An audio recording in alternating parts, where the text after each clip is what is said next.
اسے مذہبی رنگ کیوں دیا جا رہا ہے؟ کچھ کہیں گے کہ ہندو کبھی کسی معصوم کی جان نہیں لے سکتا، کچھ مارنے والے کو ہندو ہی ماننے سے انکار کر دیں گے، کچھ کا مذہب اتنا زیادہ جذباتی کر دے گا کہ وہ اس بات پر لمبی بحثیں کرتے نظر آئیں گے کہ مسلمان مر گیا ہے تو اتنا شور مچ رہا ہے، ہندو کی موت پر کوئی آنسو نہیں بہاتا ہے۔ کچھ لوگ یہ بھی کہیں گے کہ فیس بک پر جانا چھوڑ دیجئے، خبریں دیکھنا بند کر دیجئے، بس اپنے آس پاس دیکھیے تو آپ کو لگے گا کہ سب کچھ نارمل ہے۔ یہی شاید سب سے مناسب طریقہ ہے، اپنا گھر دیکھا جائے، سڑک پر خون ابل رہا ہے یا گٹر، تعفن پھیل رہا ہے یا زہریلی گیس، اپنا مارا جا رہا ہے یا پرایا، مذہبی آتنک مچا ہے یا سماجی، اس سے کیا فرق پڑتا ہے؟ ابھی تک کہانی میں ہماری موت حادثے کے طور پر رقم نہیں ہوئی ہے۔ ابھی تک ہم نے نہیں سمجھا ہے کہ کسی روز جب ایسی ہی بھیڑ ہمارے دروازے تک پہنچ کر ہمیں کسی نہ کسی بہانے سے قتل کرے گی تو ہمارا پڑوسی دروازہ بند کر کے اپنی فیملی کے ساتھ خربوزہ کھانے میں کتنا حق بجانب ہوگا۔ آپ مجھے کوسیں یا گالیاں دیں،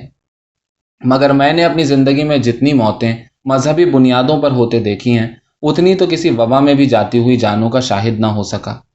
نئی دنیا میں مذہب نے مارنے والے اور مرنے والے دونوں کے ہمدرد پیدا کیے ہیں، اور یہ دونوں قسم کے ہمدرد نہایت مذہبی قسم کے لوگ ہوتے ہیں، اور اب مذہب جیب میں ڈال کر گھومنے والے ایک ایسے ہتھیار کی طرح ہم سب کے پاس ہے جس میں کسی مقام پر خود کو غچہ کھاتے ہوئے دیکھ کر اس ہتھیار کا استعمال کرنا ضروری ہے۔ لیکن ٹھہریے، اس سے پہلے ایک قسم کی احتیاط ضروری ہے۔ احتیاط اس قسم کی کہ ہم پہلے شور مچائیں، اپنے مخالف کو نفسیاتی طور پر اتنا پریشان کریں کہ وہ کپڑوں پر داغوں کی طرح اگ آنے والے الزامات کو جھاڑنے کے لیے بوکھلاتے ہوئے گردن جھکائے، اور ٹھیک اسی وقت اس پر بھیڑ کے ساتھ مل کر ایک کاری بار کریں۔ چالاکی کا تقاضا یہ ہے کہ مارتے وقت آپ کے ساتھ 10 سے زائد لوگ ہونے چاہیے، بس 10 مارنے والے کافی ہیں، باقی تماشا دیکھنے کے لیے بھی جٹے ہوں تو کوئی مذائقہ نہیں۔ ایسا لگے جیسے بھیڑ مار رہی ہے، اور اس بھیڑ کو عدالت میں ڈھونڈ کر سلاخوں کے پیچھے دھکیلنے کی صلاحیت دنیا کے کسی مضبوط قانون کے پاس نہیں ہے۔ بھیڑ کے اندر اشتعال ایسا ہونا چاہیے کہ سی سی ٹی وی کیمرہ بھی بوکھلا جائے کہ غصے کا نقاب اوڑھے ہوئے کون سے شخص کو قاتل سمجھا جائے اور کون سے شخص کو نہیں۔ پہلا نعرہ لگانے والا تھوڑا دلیر ہونا چاہیے، اور ایسا کہ جس کی آواز پر لوگ مرنے مارنے کو تیار ہو جائیں۔ اس لیے نعرے سے زیادہ بہتر ہے کہ الزام لگاتے ہوئے چیخا جائے۔ ظاہر ہے کہ پاکٹ مار لینا، سیٹ پر قبضہ کر لینا، بیٹھنے نہ دینا، گالی دینا، یہ سب بہت چھوٹے الزامات ہیں۔ اس پر آپ کو اکیلے لڑنا ہوگا، کیونکہ یہ بہت ذاتی قسم کے مسائل ہیں۔ اگر لوگوں کو اپنے ساتھ جمع کرنا ہے تو اس بات کو ان کا مسئلہ بنانا پڑے گا۔ اس لیے یہ سب کہنا ضروری ہے کہ فلاں گائے کا گوشت کھاتا ہے، فلاں وطن کا غدار ہے، یا فلاں نے ہمارے مذہبی رہنما کو گالی دی ہے، وغیرہ وغیرہ۔ ظاہر ہے کہ یہ وار خالی نہیں جائے گا، اور بھیڑ اپنے مذہب اور اپنی شناخت کی حفاظت کرنے کے لیے آپ کے ساتھ جٹ جائے گی۔ وہ اس حد تک آپ کا ساتھ دے گی کہ مجال ہے مخالف شخص کی سانسیں بھی اس کے شرٹ کے ادھڑے ہوئے تاروں میں پھنسی رہ جائیں۔ کچھ دیر بعد منظر چھٹے گا، بھیڑ غائب ہو جائے گی اور لاشیں پڑی رہ جائیں گی، ایسی لاشیں جن کا قتل تو ہوا ہے مگر جن کے قاتلوں کا کوئی سراغ نہیں لگ سکتا، گویا انہیں بہت سے غیبی دیوتاؤں نے مل کر اپنے ہاتھ سے گائے کا گوشت کھانے کی سزا دی ہو۔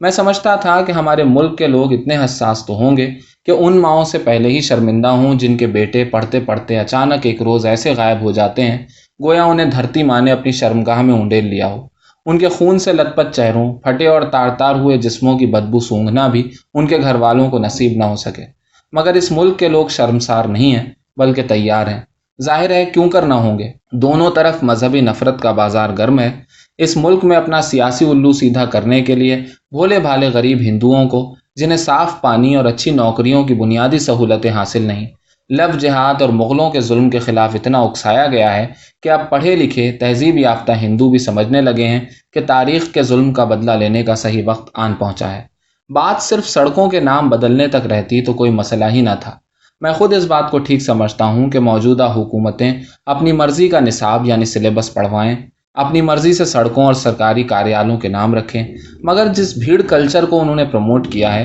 اس کے بدلے میں موت کا ایسا ننگا ناچ اس ملک میں شروع ہوا ہے جو اسے مغلوں کے ظلم سے زیادہ بھیانک روپ عطا کر سکتا ہے۔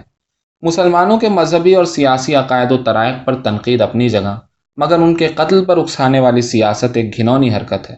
جو صرف اسی جگہ نہیں رکے گی۔ قانون کو لاچار کر دینے والی بھیڑ کا کوئی بھروسہ نہیں ہے۔ آج آپ انہیں مذہبی معاملات میں بھڑکا رہے ہیں، کل کوئی انہیں آپ ہی کے خلاف بغاوت اور انقلاب کے نام پر اکسائے گا۔ اگر کوئی سمجھتا ہے کہ مذہبی نفرت کی جنگ اپنے چند مطلب منوانے سے پوری ہو جائے گی، مسلمانوں کو ووٹ کے حق سے محروم کر دینے انہیں دوسرے درجے کا شہری بنا دینے، گائے کی حفاظت کے نام پر ان کا قتل کر دینے سے یہ مسئلہ حل ہو جائے گا، تو اس نے اپنی نزدیکی تاریخ سے بھی کچھ نہیں سیکھا، جو بتاتی ہے کہ پاکستان جیسا ملک جو مسلمانوں کی حفاظت کے نام پر بنا تھا، کیسے آج انہی مسلمانوں کے خون سے آلودہ ہو چکا ہے۔ بھیڑ نے عدالتیں لگانا شروع کی تو اس کی زد میں ایک دن سیاسی حکمران بھی آئیں گے۔ بھیڑ کے سیلاب کو روکنا کسی کے بس کی بات نہیں،